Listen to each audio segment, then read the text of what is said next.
Okay, here's one of the more crazy videos I've done. If you know much about the 450 EXC or even the 500 or 250, they have very small oil capacity, about 1.2 liters.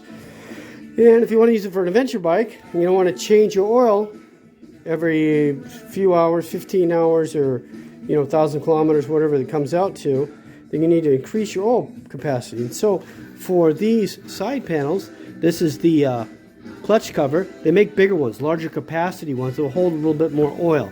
But as I started checking the prices of these, they were getting pretty expensive. I mean, some were up to $300 or more just to get a little bit more oil capacity. Oh yes, some are carbon fiber, some are billet aluminum, a little bit thicker. And I thought, gosh man, that's a lot of money to spend. So what can I do?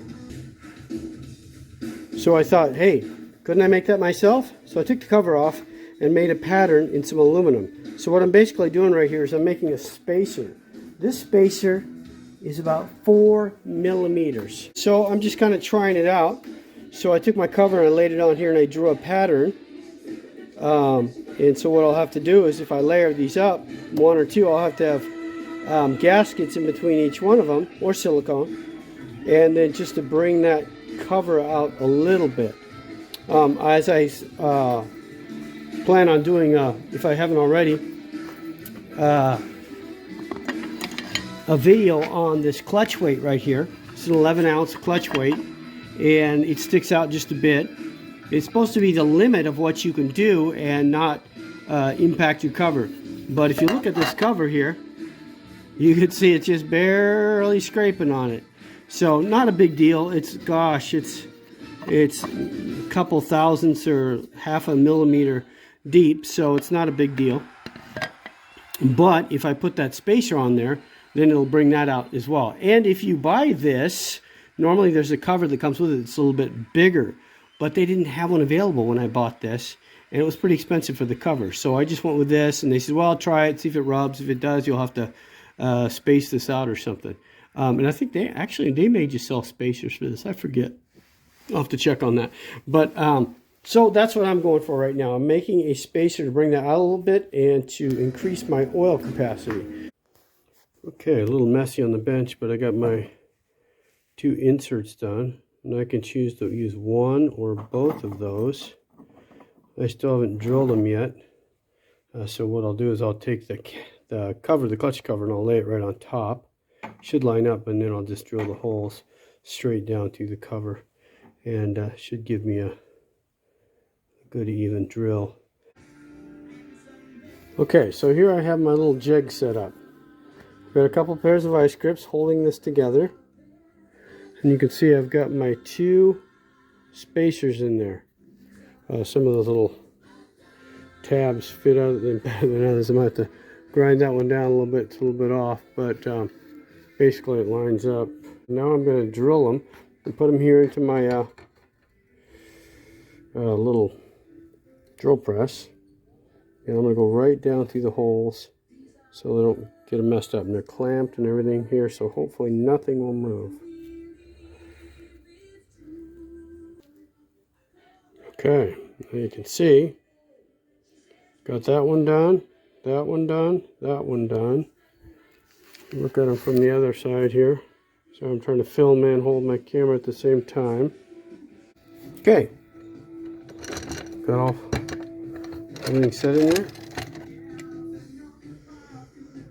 Now I'm going to polish these spacers up a bit. And we're going to put it on. Okay, got this one started.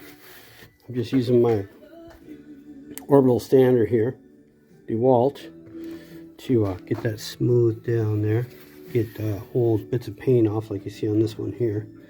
And I'll do both sides of both of them. And I just screwed it down to the table with some little sheetrock screws to keep it from dancing around. Makes it a lot easier. Yeah. Okay, here we go. Got those polished up. Looking good. All the paint, things like that. Hopefully they're nice and smooth now, if I didn't cut into them at all. And this should go right on top of there. And Give me a little extra oil capacity. Yeah, so now I just gotta get them siliconed up and get them stuck back on there. So I remounted it.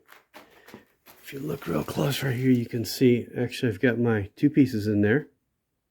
On this, when you pull it off, there's no gasket, there's just an O-ring in there.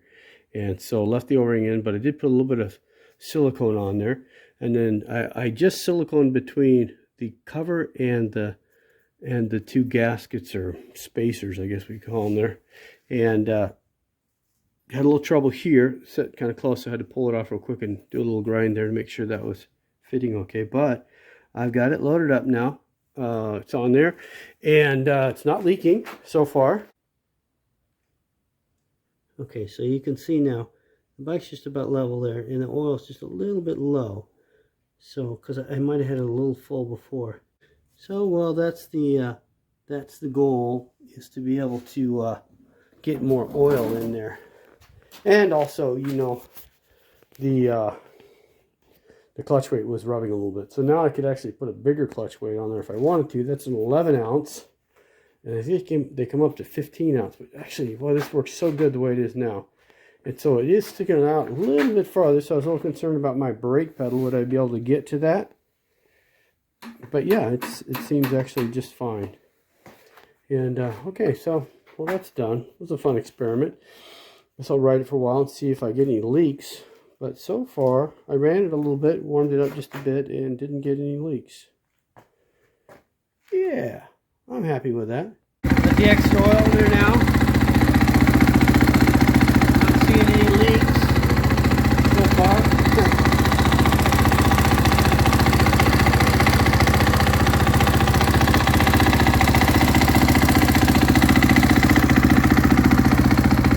Alrighty, success.